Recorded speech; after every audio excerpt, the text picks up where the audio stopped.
جانتی ہے وفا کو میں نے رجب علی کے ہاتھ اتنی جلدی کیوں کیا؟ صرف غزل کی وجہ سے۔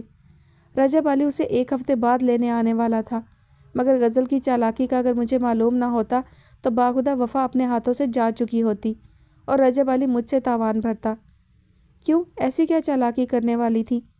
نازنین نے گیلے نیل پینٹ پر پھونک مار کر خانم کو دیکھا۔ ارے وہ نازلی ہے نا؟ کون؟ نازنین الجھن زدہ تاثرات لیے خانم کی جانب متوجہ ہوئی۔ ارے غزل کی نوچی، وہی تیز ترار تیتلی جس کا غزل کی بجائے میرے پاس آنے کو من کرتا ہے۔ او ہاں، وہ یاد ہے، بتا رہی تھی غزل وفا کو یہاں سے فرار کروانے کے چکر میں تھی۔ وہ فرید کو کہہ رہی تھی وفا کے لیے کوئی محفوظ ٹھکانہ ڈھونڈے تاکہ وہ اسے یہاں سے نکلوا سکے۔ نازلی نے ان کی گفتگو سنی تو من و عن مجھے بتا دی، اسی لیے اس پر کچھ ظاہر کیے بغیر ہی اسے خانزادہ کے ساتھ بھجوا دیا۔ میں تو شکر کر رہی تھی کہ خانزادہ کا فون آیا غزل کے لیے اور میں نے غزل کو اس کے ساتھ بھجوا دیا۔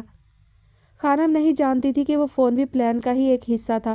بس ایک بات ہی خانم کو الرٹ کر گئی اور خانم غزل کو مات دے گئی، جس پر غزل ہاتھ ملتی رہ گئی۔ اس کے جاتے ہی میں نے وفا کو رجب علی کے ہاتھ کیا۔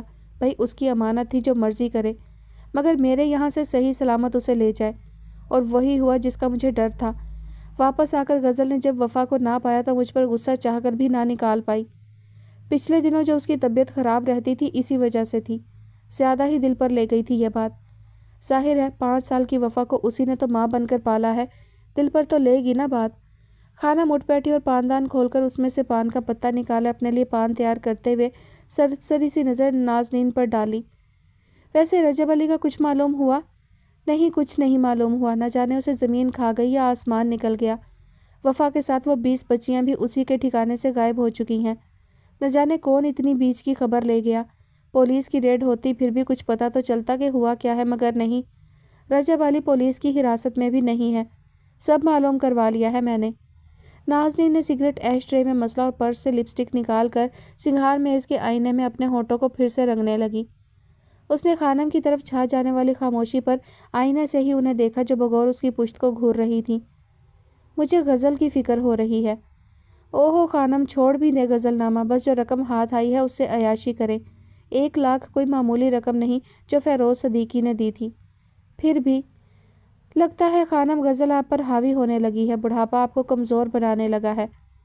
عالم آرا نام ہے میرا، جس کا دور دور تک ڈر سے کوئی تعلق واسطہ نہیں۔ یہ محل سرائے میں نے ایسے ہی کھڑا نہیں کر لیا۔ میں کسی سے نہیں ڈرتی، بس ابھی کے لیے میں غزل سے بگاڑنا نہیں چاہتی۔ خانم نے پان منہ میں رکھتے ہوئے اپنی الجھن بیان کی۔ یہ ہوئی نا بات، ویسے میں تو چاہتی ہوں کہ کسی طرح غزل مجھ سے بھیڑے، پھر اسے مزہ چکھاؤں گی۔ گھنگرو کی طرح اس مہرو نامی چڑیا کو بھی اس سے ہتھیا نہ لوں تو میرا نام بھی نازنین نہیں۔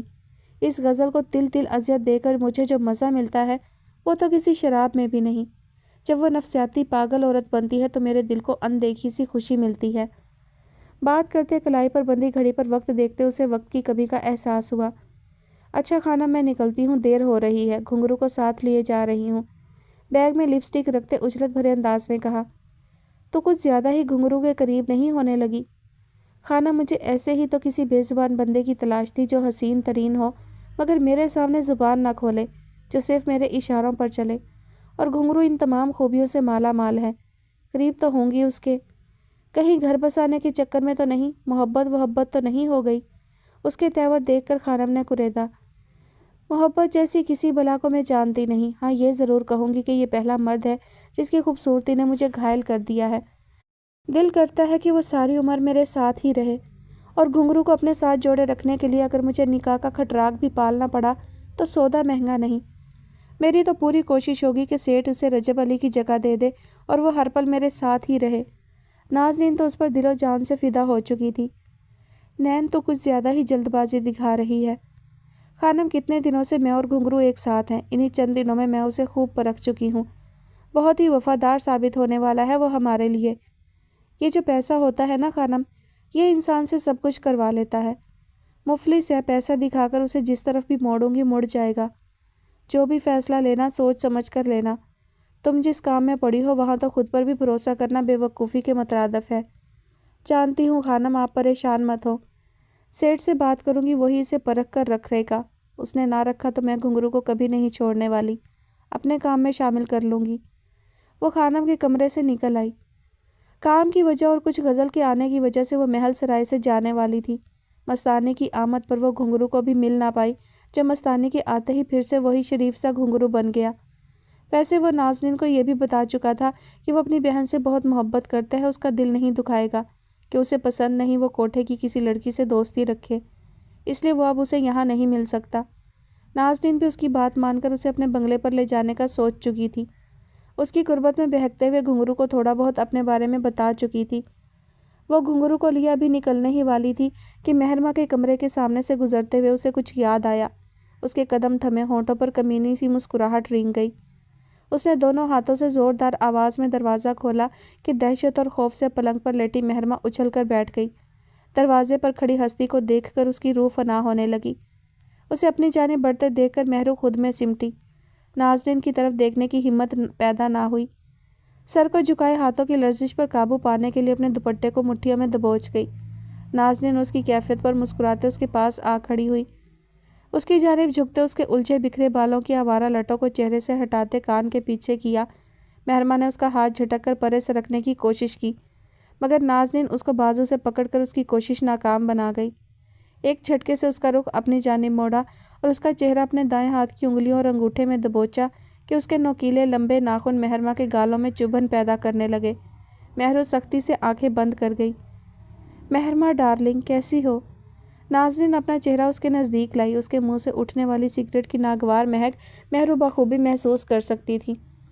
تمہیں معلوم ہے تمہاری یہ ہرنی جیسی ڈری سہمی آنکھیں تمہارے بے داغ حسن کو مزید دو آتشی بنا دیتی ہیں۔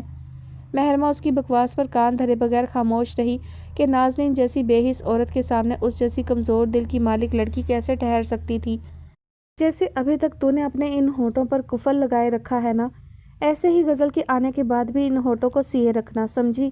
ورنہ تیری غزل آپا کو جان سے مار کر تجھے اپنے ساتھ اپنے بنگلے لے جاؤں گی۔ فیصل کو جانتی ہے نا، میرا بہت ہی وفادار ملازم ہے، تجھے بہت خوش رکھے گا، رہنا چاہے گی اس کے ساتھ۔ یا پھر فیروز صدیقی، اس کے جیل سے چھوٹتے ہی تیری ایک اور ملاقات اس سے کروا دو، کیا کہتی ہے تو اس بارے میں؟ اس کی خوفناک دھمکی پر اس کی بند آنکھیں خوف سے کھل گئیں۔ غیر ارادی طور پر مہرما کا سر نفی میں دائیں بائیں زور و شور سے ہلا۔ نازنین کے سرخ ہونٹوں پر کمینی مسکراہٹ بکھر گئی۔ جانتی ہے نا میں جو کہتی ہوں کر گزرتی ہوں، چل بتا، فیروز صدیقی یا پھر فیصل؟ مہرو کا دل خوف سے بند ہونے لگا کہ ضروری نہیں ہوتا قسمت ہر بار ساتھ دے جائے یا ہر بار وہ مسیحا ہی اس کا رکھوالا بنتا۔ میری جان، میرا کوئی ارادہ نہیں تمہیں خوف زدہ کرنے کا۔ تم تو ہمارے محل سرائے کی وہ چڑیا ہو جسے غزل لے اڑی، جو چڑیا ہونے کے ساتھ چڑیا جتنا دل بھی رکھتی ہے۔ میں تو پچھتاتی ہوں تو میرے ہتھے کیسے نہ چڑھی، میں نے تیری طرف دھیان کیوں نہ دیا۔ تیری قسمت بڑی بری ہے جو غزل کے جنگل میں پھنس گئی، میرے پاس ہوتی تو کہاں سے کہاں پہنچا دیتی تجھے۔ خیر، آج فرید گیا ہے تیری آپا جان کو لینے، اس نے جان پر زور دیتے ہوئے طنز کیا، اس لیے یہ تجھ پر منحصر ہے کہ خاموش رہ کر اپنے لیے آسانی پیدا کرتی ہے یا منہ کھول کر مشکلات۔